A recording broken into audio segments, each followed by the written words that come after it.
महाराष्ट्र में कृष्णा नदी के तट पर कन्हाड़ नामक एक स्थान है। वहाँ एक ब्राह्मण रहता था।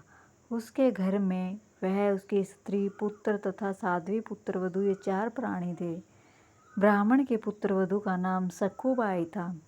सखुबाई जितनी ही अधिक भगवान की भगत, सुशीला, विनम्र और सरल हृदय थी, उसके सास ससुर और पति तीनों उतने ही दुष्ट, कर्कश, अभिमानी, कुटिल और कठोर हृदयी थे।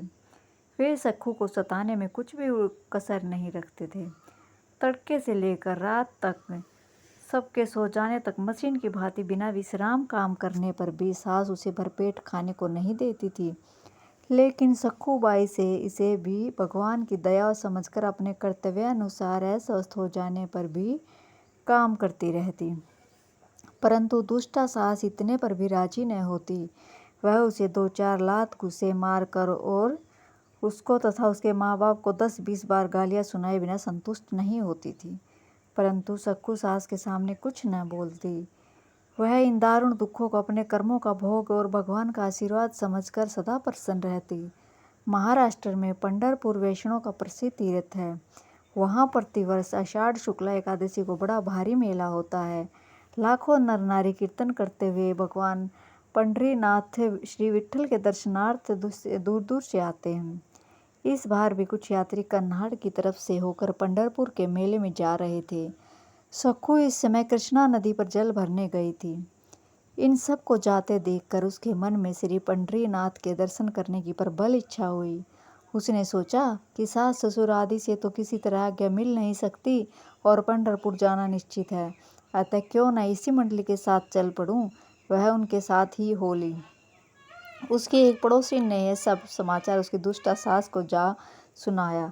वह सुनते ही जहरीला नागिन की तरह फुफकार कर मार कर उठी और अपने लड़के को सिखा पढ़ाकर सखू को मारते पीटते घसीटते लाने को भेजा। वह नदी तट पर पहुंचा और सखू को मार पीट कर घर ले आया। अब तीनों मंत्रालय के अनुसार 2 सप्ताह तक, जब तक कि पंढरपुर की यात्रा होती है, सखू को बांध रखने और कुछ भी खाने पीने को न देना निश्चित हुआ। उन्होंने सखू को रस्सी से इतनी जोर से खींचकर बांधा कि उसके सूखे शरीर में गड्ढे पड़ गए। बंधन में पड़ी हुई सखू भगवान से कातर स्वर में प्रार्थना करने लगी। हे नाथ, मेरी यही इच्छा थी कि एक बार भी इन नेत्रों से मैं आपके चरणों के दर्शन कर लेती तो सुखपूर्वक प्राण निकलते। मेरे तो जो कुछ हैं आप ही हो। मैं भली बुरी जैसी भी हूँ आपकी ही हूँ। हे नाथ, क्या मेरी इतनी सी बात भी न सुनोगे? हे दयामय। इस प्रकार बड़ी देर तक सुखू प्रार्थना करती रही। भक्त के अंतरतल की सच्ची पुकार कभी व्यर्थ नहीं जाती। वह चाहे कितनी ही धीमी क्यों न हो, त्रिभुवन को भेद कर भगवान के कर्ण छिद्रों में प्रवेश कर जाती है और उनके हृदय को उसी क्षण द्रवभीत कर देती है। सखू की पुकार से वैकुंठनाथ का आसन हिल उठा। वे तुरंत एक सुंदर स्त्री का रूप धारण कर उसी क्षण सखू के पास जाकर बोले, बाई, मैं पंढरपुर जा रही हूँ, तू वहाँ नहीं चलेगी? सखू ने कहा, बाई, मैं जाना तो चाहती हूँ, पर क्या करूँ, बंधी पड़ी हूँ। यह सुनकर स्त्री वेशधारी भगवान ने कहा, बाई, मैं तेरी सदा सहचरी हूँ, तू दास मत हो, तेरे बदले मैं यहाँ बंध जाती हूँ।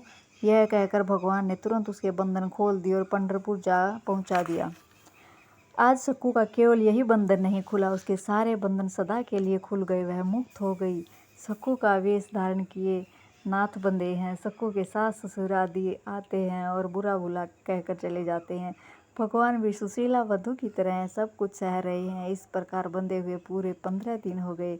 सास ससुर का दिल तो इतने पर नहीं पसीजा, पर सखू के पति के मन में यह विचार आया कि पूरा एक पक्ष बिना कुछ खाए पिए बीत गया, कहीं यह मर गई तो हमारी बड़ी फजीहत होगी।